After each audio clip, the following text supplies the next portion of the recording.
welcome back to my YouTube channel, where it's all about parenting our teenagers and young adults so that they can be resilient, hardworking, holistic individuals who do not overly depend on us for their well-being once they leave the home. And hopefully they will leave sooner than later once they're young adults. So this week we are going to look at emotional well-being and how you as a parent play a role in it.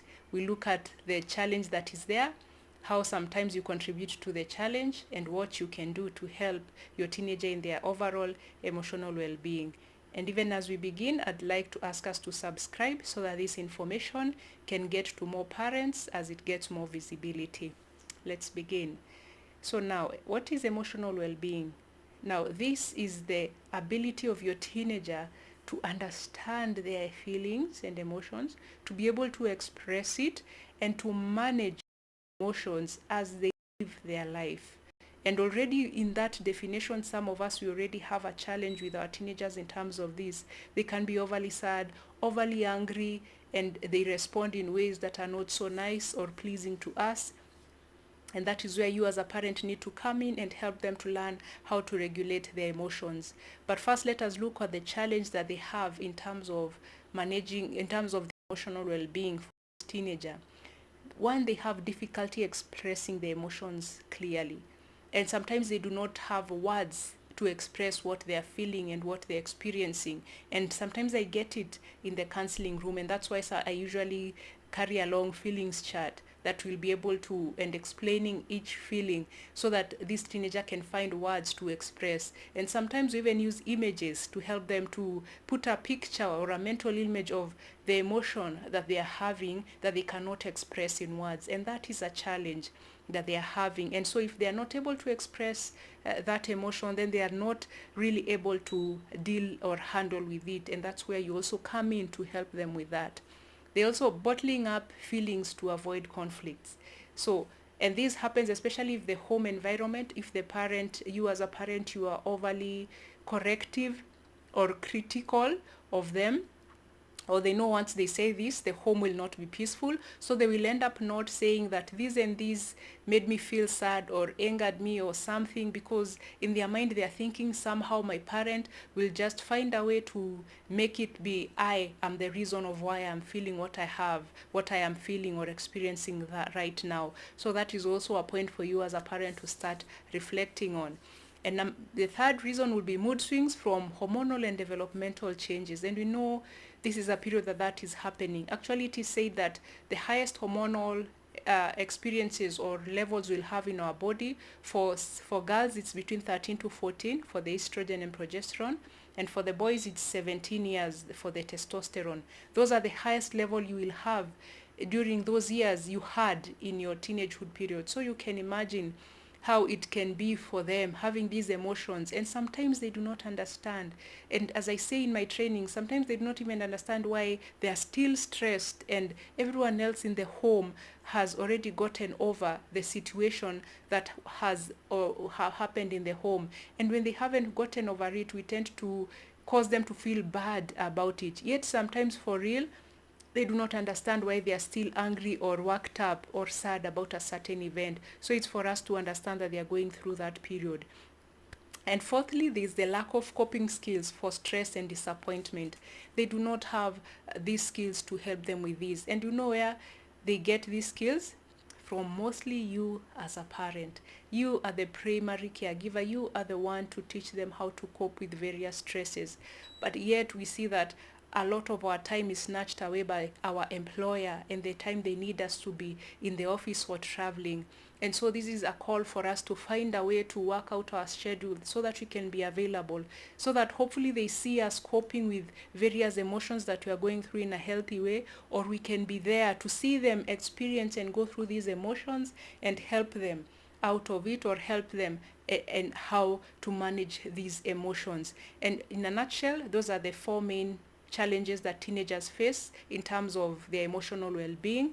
And so now let's look at how you as a parent contribute to extending or having this challenge persist. So the first one will be, we invalidate their feelings. We can tell them, stop crying, or why are you so angry? It's not a big deal. And yes, sometimes in our adult brain, it's not a big deal, but their brain is still developing. Their mind is opening up to thinking about things in different ways.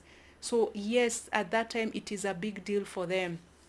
And if they hear us as parents, if we keep telling them it's not a big deal, they shut down and they stop talking to us. So that is basically it. I would like her to urge us and give us a challenge that whenever you feel like saying it's not a big deal, just hold it back and just tell yourself that for her or for him, this is a big deal, and I need to sit down and listen as we go along. So let us not invalidate how they are feeling. It is a big deal at their age and for their age, and not comparing it with the time that you grew up. They are not in that time that you grew up where you just somehow learned to manage your emotions, because you had to quote unquote survive and the like. They are not living in that period. They didn't have the parents you had. They have you as a parent who is different. So you need to learn how to manage it in a new way.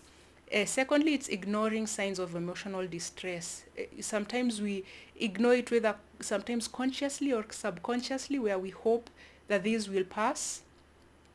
We notice that maybe our teenager is extra sad. They are not talking so much. They look a bit anxious. They are too sleepy.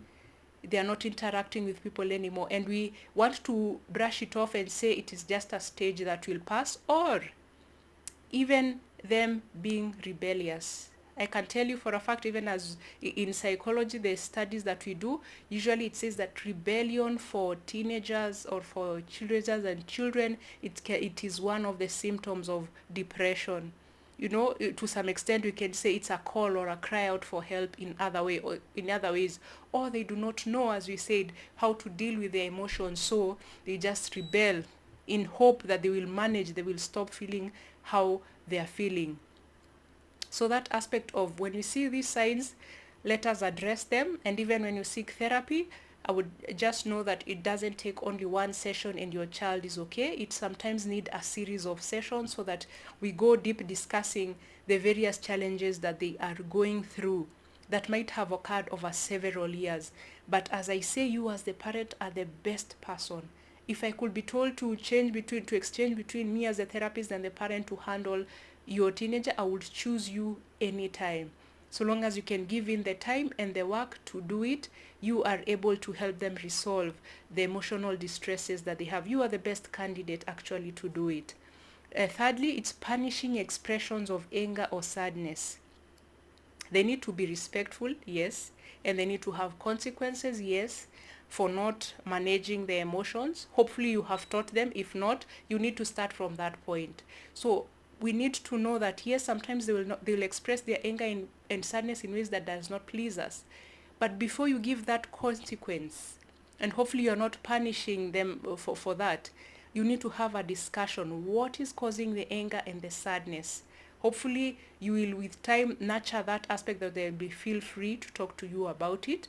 So understanding, and then coming in and saying that now this is not how you express yourself, even when you're angry or you're sad.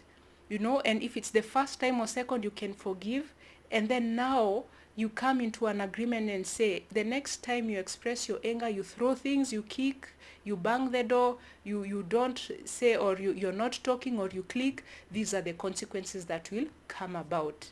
So there, that teenager will live feeling encouraged that you have heard them, and that you know that they are going through these hard emotions that they are going through, instead of just punishing without understanding what they are going through. Lastly, it's us not modeling regulation. It's us not being able to model. That's how sometimes we contribute for them having unhealthy or unhealthy well-being being not so good as we'd like it to be. It is us modeling actually such that we are not even able to regulate our own emotions.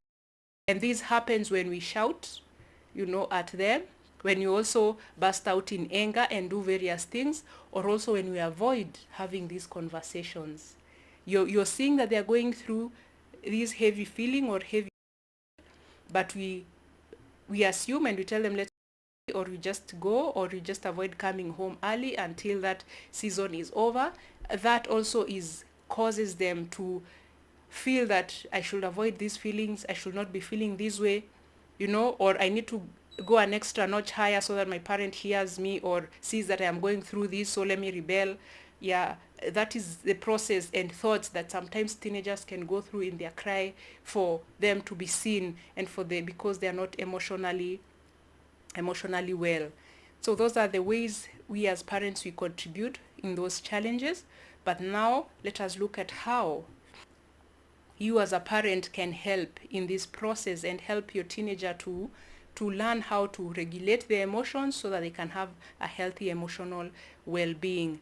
So firstly, you need to actively listen without rushing to give solutions. Oh parents, this is such an area where we struggle a lot, and because we are short of time, because we have so much to do with so little time, and also school has taken majority of our children's time, that they have so much homework to do, we do not have time to have conversations. But we need to find ways of finding time to have these discussions with them, where we listen to them and not offer solutions immediately as a shortcut. And sometimes I understand it's because we do not have the time, so let me give you the solutions you need. But when you do that, they don't feel heard or understood. But yet we need to sit down and listen. I usually tell people when I am training them, if the conversation should be more teen-led than parent-led. So if you find you're talking so much, the conversation is actually parent-led, and not the teenager is not getting in enough for you to understand where they are at. Secondly, we need to validate their feelings even when you disagree. Validate is meaning noticing and saying back to them that, yes, I hear you're saying you're sad because of the way I talked about this, or because of I took your phone away because you did this and the other. So you validate those feelings, and you're angry because I said this, or your mom or your dad did this and the other. You validating that you've heard them. And then now, as much as sometimes you may not agree with what they want, that will quote unquote alleviate that sadness or anger, you may not agree. But when they hear that you have heard their emotions and what they are going through, and paraphrased and said it back to them, they will feel understood and they will feel heard, such that when you come back and say, no, we are not going to do, even though this makes you sad, we are not going to do as you've said, they will take it with a bit warmly, compared to if you had just said no and that is it, without understanding where they are coming from. And then appreciating that they have expressed their emotions. Learn to appreciate when they come and become vulnerable to you and share what they are going through. The next point is you teach emotional vocabulary. You help them to put names to what they are feeling. And that is what, even in therapy, we help them, with a list of emotions. So sometimes when they can't find words to say what they are feeling, so you can say, is it frustration? Is it feeling anxious? Or are you overwhelmed? Or are you disappointed? Or is it just you're tired, so you do not have words to express it that way? So helping them to teach them how to say these things and the words to use. They need you to help them. And also, first, it starts with you to even know if you also understand emotion and what is involved in it. Because even for us adults, when you ask, how are you feeling? I am good. Or I am good, or I'm feeling bad. Good and bad are not emotions, by the way.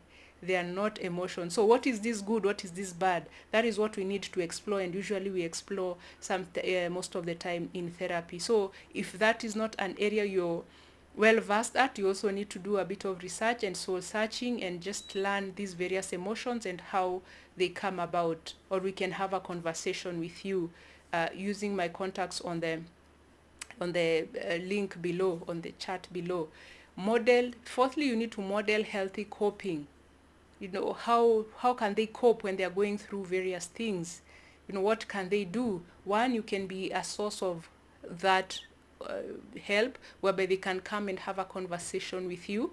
That can be one way. You can tell them to journal and to write what they are going through. When they write, it helps.